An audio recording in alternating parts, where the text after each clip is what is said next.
So, Andrey Santos, remember him, is being linked back with a move to Forest. Welcome to your transfer news.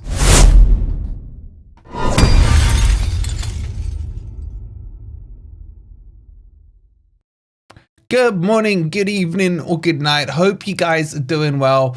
And welcome to your latest Forest transfer news and gossip and all things Forest. If you're enjoying the content, please don't forget to hit that like button.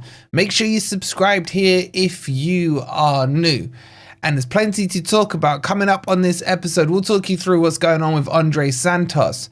There's also talks on a swap deal between Morgan Gibbs-White and McAtee with Man City, obviously with cash. We'll get into all the details as always.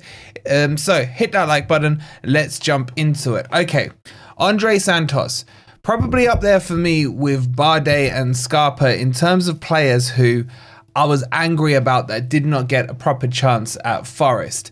Him number one, Bardet number two, and then Scarpa, I mean, he had all his crypto stuff or whatever it was going on.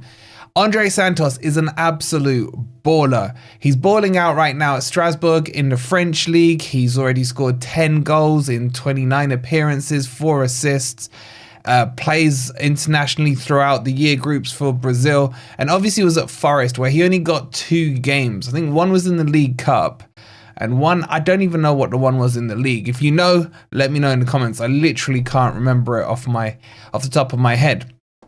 And for those of you who didn't get to see him or haven't seen him, he's both for me a CM and a CDM. And I don't know which position he's better at because I think he's absolutely class in both of them. He can play as an 8, he can play as a 6. He is exactly what we need. The annoying part to this, he is exactly what we had. We just didn't utilize him. Again, for those of you probably thinking, it rings a bell, but what happened? He came to Forest at the start of last season on loan from Chelsea.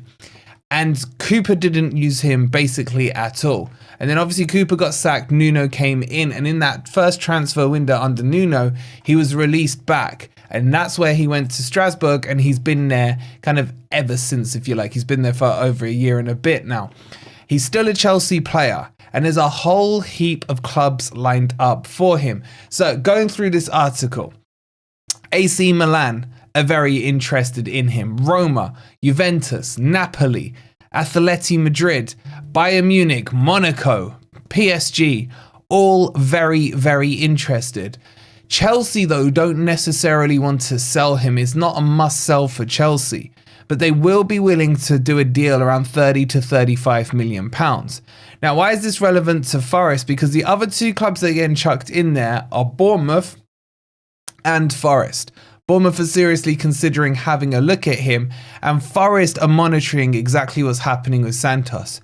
Yet we could have been monitoring him on the training ground, which is don't get me started. I have receipts, by the way. He was a starter for me at Forest. Now, here's the kicker, right? So let me just read you the bits on Forest. Where are we here? So Forest, where Santos made just 2 appearances during a loan spell last season, are still monitoring the situation. But a return to the City ground doesn't appeal to the midfielder, who was frustrated by the lack of playing time there. And I can't say I blame him. Now, I don't think this is a thing where you can say, okay, Santos, listen up, bro. We had Cooper at the time. He didn't see your talent. He didn't see the player in you or whatever. Come back, Nuno, new management, new structure, blah, blah, blah. Because you can't take Nuno out of the firing line for this one either. Because Nuno came end of November, wasn't it? Or December, sorry. Yes, it was a very short window before he was then released in January. But Nuno still could have had a look at him, and you would assume, and I don't know, this is me speculating here, but Nuno must have had a look at him and thought, okay, let him go. Or the decision was made above Nuno to say, we haven't used him, there's an opportunity to get a player off the books. Do you really necessarily need him? He's untested, etc., let him go.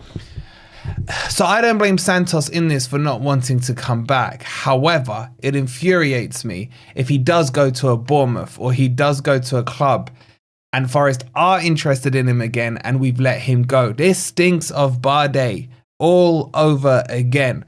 Another centre back that we had wasn't used, let go, balled out, won the Europa League, and now is worth about 50, 60 million or whatever it is. So I don't see this one happening. I would love to see this one happen. I really would. But because of the history of Forest, I think it's paper talk. And if it's not, it kind of makes sense. But where do you guys stand? Would you take Santos back? And would you play him in a 6 or an 8?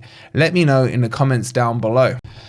All right, so let's move on to talk about James McAtee from Manchester City and Morgan Gibbs-White in this next bit, because there are stronger and stronger reports linking James McAtee to Forest and Bayer Leverkusen. So 2 clubs are looking very keen on him right now. Now, Manchester City are up for potentially selling him. He's an academy player, pure profit, etc., etc. We all know the PSR story by now. But they're only looking for about 25 million for this deal. Be that in add-ons, so 20 plus 5, whatever. Who knows right now. But the reports that are coming out now are that Forest and Man City, well, Man City might use McAtee as a sweetener to get Morgan Gibbs-White.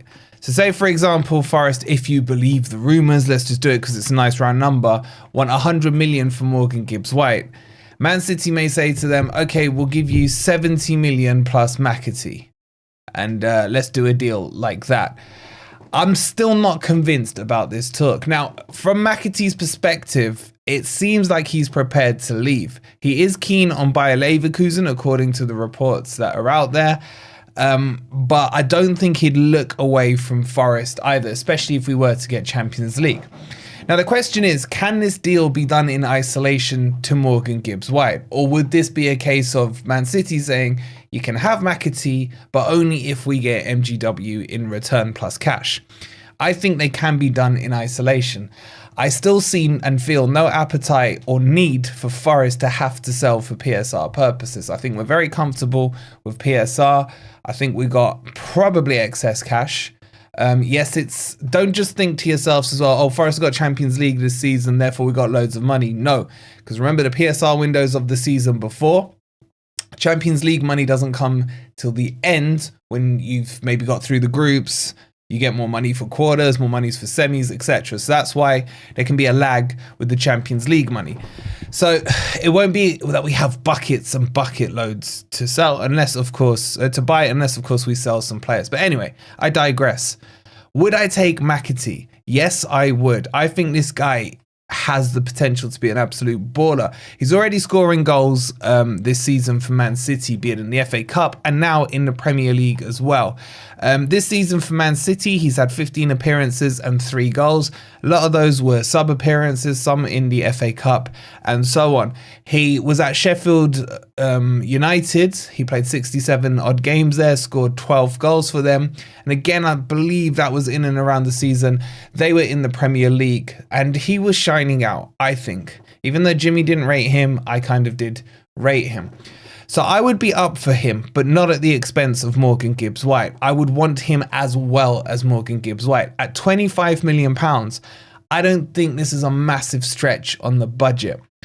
And also because he's gone through, you know, the Man City Academy and what have you, he would, well, actually he'll be young, so you don't even have to register him. Age-wise, he's 22. October, I think his birthday was. He's borderline whether or not you can register him for free. I think as long as you haven't turned 22. I can't remember. You guys will know. Remind me in the comments down below. So for me, this is one that's growing legs. We saw it in the January window. There was a lot of links to him and Forest. Nothing happened, but we're still seeing the continuation of this story. And at the moment, it looks like it's between Forest and Leverkusen. But will Man City try and be sneaky and put Morgan Gibbs-White into that bid with some cash plus player? What do you guys think will happen? Let me know in the comments down below. I'll tell you what, guys, if we get 555 likes, we'll check out another transfer video for you guys later on this afternoon. So make sure you've hit that like button. Make sure you're subscribed as well if you are new. That does bring you up to date with your latest Forest news. And we'll see you on the next video. Come on, you Reds.